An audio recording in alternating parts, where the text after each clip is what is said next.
It all starts on a crisp autumn morning in 2018. The air is sharp. The leaves are a symphony of fire and gold. In a remote stretch of the trail in Virginia, a veteran hiker, a man who knows the woods like the back of his hand, vanishes. He leaves behind a perfectly set-up camp, a scene so unnervingly peaceful it looks staged. And inside his trail journal, a single, baffling note is found. A hastily scrawled sentence that says, "The lily is not a flower." For years, the case went cold, the man's name added to the list of ghosts said to haunt the trail, another cautionary tale told around the flickering light of a campfire. But the real story isn't just about a man who disappeared. It's about the sinister secret he stumbled upon in the silence of the mountains. And it's about the son who, 5 years later, would risk everything to follow his father's last footsteps, walking a path that would lead him not to answers, but to the very same terrifying fate. The Appalachian Trail. It's a name that conjures images of serene vistas and rugged endurance. We're talking about a footpath that stretches over 2,000 miles, a green artery pulsing through the heart of the American wilderness. For the thousands who attempt to walk its length each year, it's a pilgrimage, a place to escape the noise of modern life, to test the very limits of their physical and mental fortitude, to, as they say, find themselves. But the trail has a dark side, a history woven with threads of strange encounters and unsettling mysteries. Its dense forests and isolated shelters have been the backdrop for stories that feel older than the trail itself. It's a place where the line between civilization and raw nature is not just blurred, but erased entirely. And sometimes, it's a place where people get lost not just in the sprawling woods, but from the world entirely. This is a story about how fact and fear can twist together on the trail, creating a modern legend that is as chilling as it is baffling. It begins with a real, documented, and unsolved murder. But from that cold, hard fact, the story spirals into a terrifying mystery about a father and a son who, separated by years of silence and grief, may have gotten entirely too close to the truth. Section 1. The Father's Story. Arthur Thompson, or Art to his friends, was the absolute last person you'd expect to just go missing. At 62 years old, he was a man forged by discipline and logic. A retired Army engineer, he had spent a lifetime living by precision and planning, designing structures meant to withstand anything. He saw the world in terms of cause and effect, of stress points and load-bearing truths. After his wife passed away from a sudden illness, that rigid world had fractured. The one place he found any semblance of peace was in the methodical solitude of the trail. Hiking wasn't a hobby for Art, it was a ritual. It was the only way he knew how to process a grief that was too vast and unstructured for his ordered mind. This wasn't some weekend warrior getting in over his head. Art was an expert. He had tackled formidable sections of the Pacific Crest Trail and the Continental Divide Trail, environments where a single mistake could be your last. His relationship with his son, Ben, had become another casualty of the quiet, suffocating grief that filled their home after his wife's death. They didn't talk much, two men orbiting the same black hole of loss, but never connecting. Art saw his long hikes as a way to heal, but to Ben, it looked like his father was simply running away, disappearing into the wilderness to avoid the complexities of life.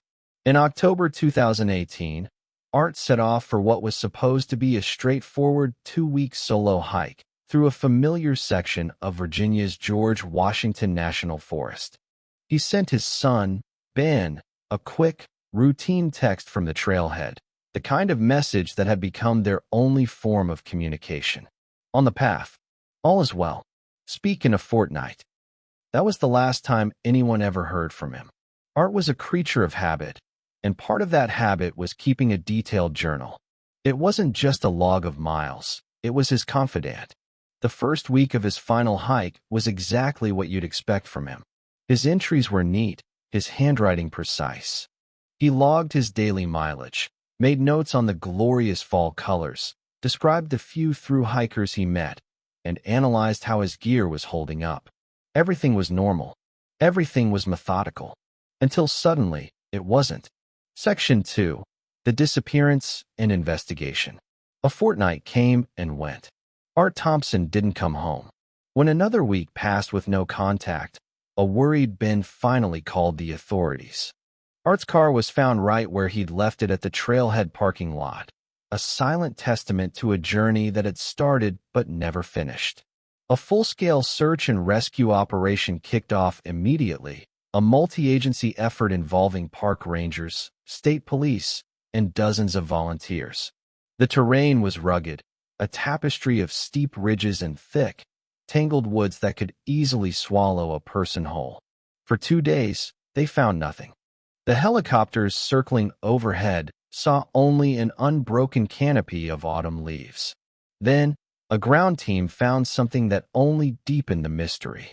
Deep in the woods, near a 3-sided lean-to known as the Cow Camp Gap Shelter, they found Art's campsite. The scene was so strangely pristine. It gave the seasoned searchers a profound sense of unease. His high-end tent was pitched perfectly, the guy lines taut and secure.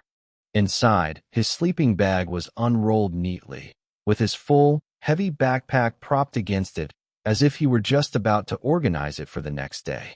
A half-eaten protein bar and a carefully folded map were sitting right there, next to his water bottle. It looked like he had simply stood up and walked off for a minute, perhaps to answer a call of nature. The only things gone were Art himself, the clothes he was presumably wearing, and his small, lightweight daypack. Investigators initially worked through a checklist of logical possibilities. Had he fallen and been injured? They grid-searched every ravine and crevice for miles. Nothing. An animal attack? There was no sign of a struggle, no torn fabric, no blood. Search dogs were brought in, but they lost his scent at the immediate edge of the camp, as if he had simply been plucked from the earth and lifted into the air. But the most chilling discovery was his journal, left open inside the tent, held down by a small rock to keep the pages from turning in the breeze. The last entry was from the morning he likely vanished. It began with a few typical notes on the clear weather and his plans for the day. But then, there was one final sentence, scrawled in a rushed, almost frantic hand, completely unlike his usual neat and measured script. 7 words that made no sense to anyone. The lily is not a flower. Investigators were stumped.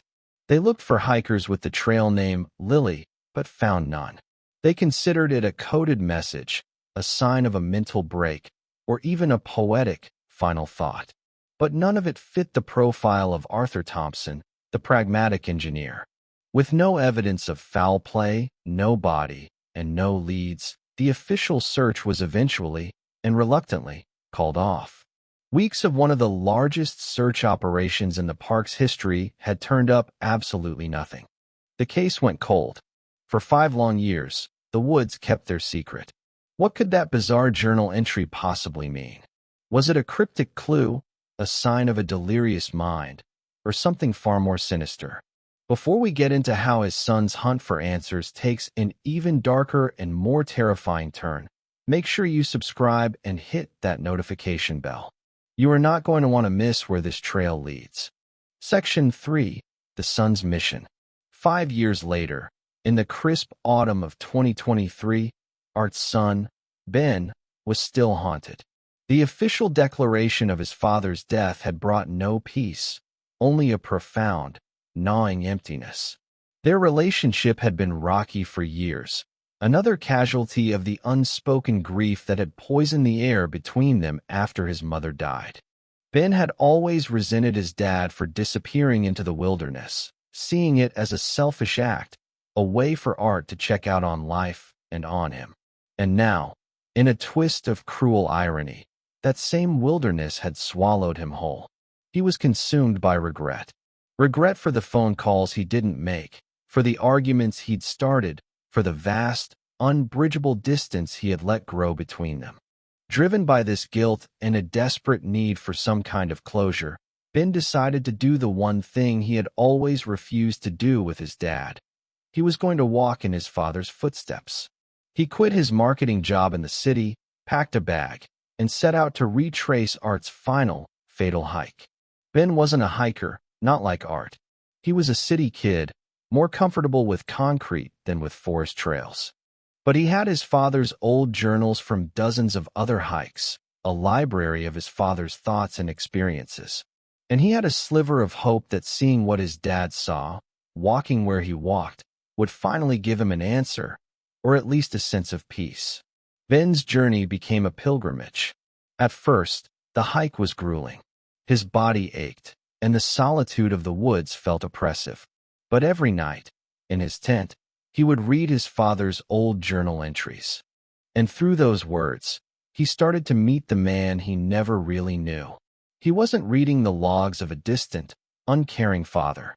He was reading the words of a man wrestling with his own profound loneliness, a man who found a quiet, overwhelming beauty in the world that he couldn't express any other way. For the first time, Ben began to understand. He followed the same route his father had, a ghost chasing a ghost through the Virginia mountains.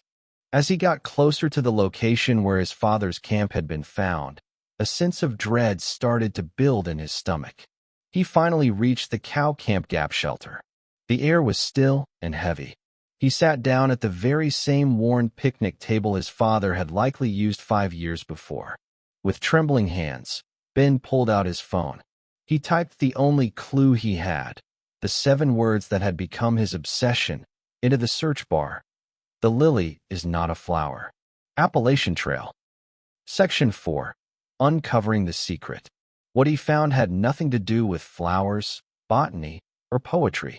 The search results, after a few irrelevant links, pointed him toward an old, forgotten corner of the internet, a forum dedicated to Appalachian Trail cold cases. And there it was, a grim piece of the trail's own dark history, an unsolved murder. In 2011, 7 years before Art disappeared, the body of a 28-year-old thru hiker named Scott Lilly had been found in a shallow grave, less than a mile from that exact shelter. His death was ruled a homicide, but with no witnesses and scant evidence, his killer was never found. The case had been cold for over a decade. The lily is not a flower. Ben's blood ran cold. The phone almost slipped from his grasp. It wasn't a poem. It wasn't a code. It was a name. The horrifying realization hit Ben like a tidal wave, knocking the air from his lungs. His father, the meticulous planner, the army engineer who saw patterns in everything, must have stumbled onto something. He pictured Art sitting right here, perhaps talking to another hiker, hearing a local legend, or maybe, just maybe, he had found something out in the woods. A piece of Scott Lilly's missing gear. A discarded object. Something that, to his analytical mind, pointed to the truth of that old, forgotten crime. Art knew he had found a clue to an unsolved murder. He wrote that message in his journal as a reminder, a breadcrumb for himself, a warning about a danger he didn't yet fully comprehend. His father hadn't gotten lost. He hadn't had a mental break. He was silenced. Section 5, the climax. This discovery changed everything. The grief and regret that had fueled Ben's journey were instantly replaced by a white-hot mixture of fear and adrenaline. His father hadn't been a victim of the wilderness. He had been a victim of a person who was still out there. He knew his dad. Art was a man who lived by contingencies. If he knew he had stumbled onto something dangerous, he wouldn't have just left one cryptic note. He would have created a backup. Ben remembered a story Art once told him from his army days, about hiding sensitive information in plain sight, using dead drops that no one would ever think to look for. Ben spent the next 2 days in a frantic, obsessive search, scouring the area around his father's last known campsite. He revisited every landmark his father had mentioned in his final journal entries. He pushed through dense brush, his heart pounding with every snapped twig. And then he found it. Tucked inside a hollowed-out branch near a unique, twisted rock formation his dad had photographed and noted in his journal, was a waterproof match container. This was it. This had to be it. His hands shaking, he didn't open it. Not yet. Not here. He knew he was in danger. He fired off a quick text to his best friend back home. Found something. A match container near the shelter. I think this is it. I think I know what happened to Dad. Call me in 2 hours. If I don't answer, call the police. Tell them to look at the Lily case. Tell them to come to Cow Camp Gap. 2 hours passed. Then 4. Then a full day. Ben Thompson never answered his phone. He never hiked out of the woods. When his friend made the panic call, search teams were once again dispatched to the same familiar, haunted stretch of trail. But when they arrived at Ben's last known location, they found nothing. No camp. No gear. No Ben. Just like his father, 5 years earlier, he had vanished from the exact same piece of the mountain. The disappearance of a second Thompson, this time directly linked via a text message to the Scott Lily cold case, was too much to be a coincidence. We now know that after Ben's disappearance, the FBI quietly reopened the Scott Lily murder investigation, looking at everything with a fresh, urgent lens, trying to connect the dots between a murder in 2011, a disappearance in 2018, and a second disappearance in 2023. 2 men, a father and a son, are gone. Both vanished from the same small, isolated piece of wilderness, separated by 5 years of silence. Arthur Thompson in 2018, after his analytical mind uncovered a clue to a decade-old murder. Ben Thompson in 2023, after his quest for closure led him to the very truth his father may have died to protect. The Appalachian Trail keeps winding its way through those ancient mountains, a place of almost impossible beauty and deep, dark shadows. And now, near Cow Camp Gap, it holds a triple mystery. What really happened to Scott Lily back in 2011? What clue did Arthur Thompson find that was so dangerous it cost him his life? And most hauntingly, what was in that match container that led his son to the exact same fate? The answers are out there, somewhere in the silence of the mountains, perhaps known only to a killer who has used the vastness of the wilderness as a perfect accomplice. But for now, the mountains aren't talking. So, what do you think happened to the Thompsons? What kind of clue could be so dangerous that it would lead to 2 disappearances, 5 years apart? Share your theories down in the comments below. And if you want more dives into the great, unsettling unknown, don't forget to like this video and subscribe to the channel.